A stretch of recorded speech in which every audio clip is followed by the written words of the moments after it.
Hey guys, so today we're going to learn about different segments in circles. So the first theorem that we're going to learn, it says that the product of two segments along one chord is equal to the product of the two segments along the other chord. So basically what that means is when these two chords intersect, so remember a chord is a segment inside of a circle, when those two chords intersect, the two sections of each of those segments that are made, if you multiply those two lengths together, it will be equal to the two lengths multiplied together in the other segment. So, in other words, part of one segment times the other part of that segment is equal to part of one segment times the other part of that segment. So, we would have like AE times the other part of that segment, EB, and that would be equal to, and now we'll work on the other segment, CE times the other part of that segment, ED. So the way I like to think about this one is part times part equals part times part. So if you hear me say part times part equals part times part, this is what I'm talking about right now, when all of my segments are inside of the circle. So over here, I need to multiply my parts together. So I like to go ahead and start with this segment that has my X on it. So one part of that is 6. The other part of that is X. So I'll multiply those together, equals. Then I have my other two parts of this segment, 3 and 8. So that will be equal to 3 times 8. Remember, it doesn't matter which order you multiply in because when you multiply, it's the same answer either way. The multiplication is commutative. So 6 times x is 6x. 3 times 8 is 24. So then we'll simplify, divide by 6 on both sides. So x equals 4. So what happens when my segments are outside of the circle? So whenever my segments are outside of the circle, we're going to have this rule. It's going to look a little bit different in each situation, but the rule is still the same. So the way that they want to explain this is the product of the segment outside of the circle and the whole segment along one secant is equal to the product of the segment outside of the circle and the whole segment along the other secant. Yeah, that's why you need me. You need someone to translate math for you. So I'm going to take the outside part times the whole thing equal to the outside part times the whole thing. So what does that look like? My outside part would be like this part AB times this whole segment AC equals. And then the same thing will happen on the other side. This outside part, which was AD, times this entire segment AE.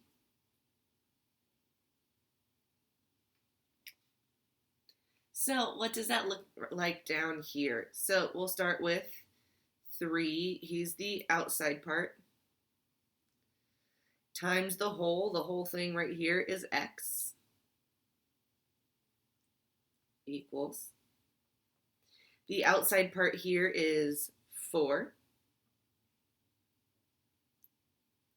and then times this whole length right here is 9. So now we'll go ahead and solve. 3 times x is 3x, and 4 times 9 is 36. So now that we have 3x equals 36, we're going to divide by 3 on both sides to solve for x. So x equals 12. So even if it might look a little bit different, the idea is still the same. If I have any segments outside of my circle, I'm going to use outside part times whole, outside part times whole. So the way that it's described is the product of the segment outside of the circle and the whole segment along the secant is equal to the product of the segment tangent, or tangent segment twice. So basically, here's what's happening.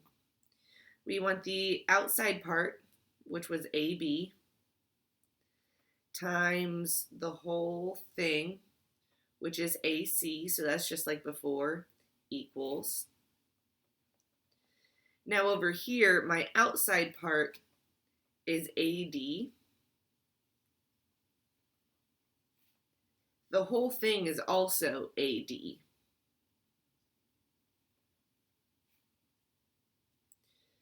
So outside and whole are the same thing over here. So when you're doing a problem like this, you're going to be multiplying something by itself. So over here in this guy, my outside part is 3 times the whole thing right here is 12 equals, my outside part right here is x, and then the whole thing is also x. So let's go through and simplify. 3 times 12 is 36. X times x is x squared.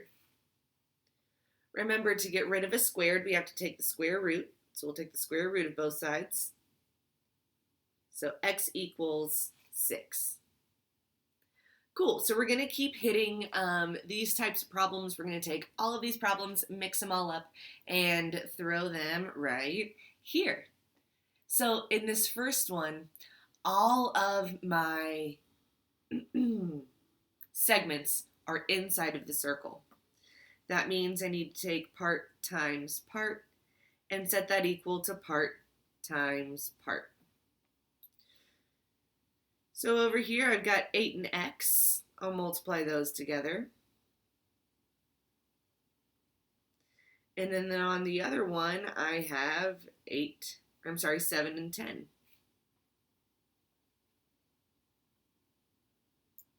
Good deal. So 8 times x is 8x. 7 times 10 is 70. So then we'll divide by 8 on both sides, and we will end up with 8.75. Remember, pretty decimals are okay, and that's a pretty decimal. Okay, in this next one, some of my segments are outside. So remember, this time I want to do outside part times whole equals outside part times whole. It's a little bit like ow. That's okay though. So over here, my outside part is 8 times the whole thing is also 8 equals. The outside part over here is x times, and then they tell me this whole thing over here is 4x. So now we'll start to solve. 8 times 8 is 64. I still have that 4, and then x times x is x squared. Next thing, we'll subtract 4 on both sides. So 16 equals x squared. Then we need to go ahead and get x by itself, so we have to take the square root of both sides. So x equals 4. Okay. All right. Once again, I have some segments outside, so I'm going to have to do outside part times whole equals outside part times whole. So my outside part over here on this guy is 4 times, and then this whole thing, we're going to have to add together 8 and 4 to get that entire segment. So that will be 12.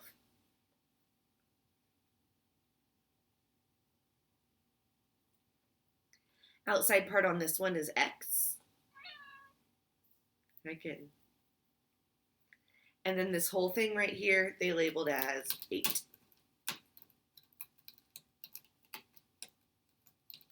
So now we'll simplify. 4 times 12 is 48. And 8 times x is 8x. So then we'll divide by 8 on both sides, and x equals 6. Over here, my outside part is x. Actually, I'll put that down here. Times. Now earlier, to get this entire length, on this problem, to get this whole thing, I had to take 8 plus 4 to get 12. So to get that whole length, I need to add together x and 5. So that'll be x plus 5.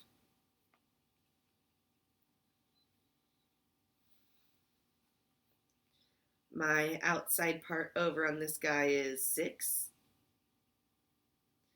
Times the whole thing is also 6. And now we'll go through and solve. So we're going to distribute that x out. So we've got x squared plus 5x equals, and then 6 times 6 is 36. Since I have an x squared, a regular x, and a plain old number, I need to factor. So if I factor, I have to get the entire equation equal to 0. So that means I'm going to move my 36 on over. So now I have x squared plus 5x minus 36 equals 0.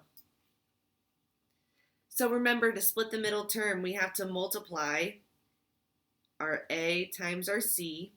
So 1 times negative 36 is negative 36.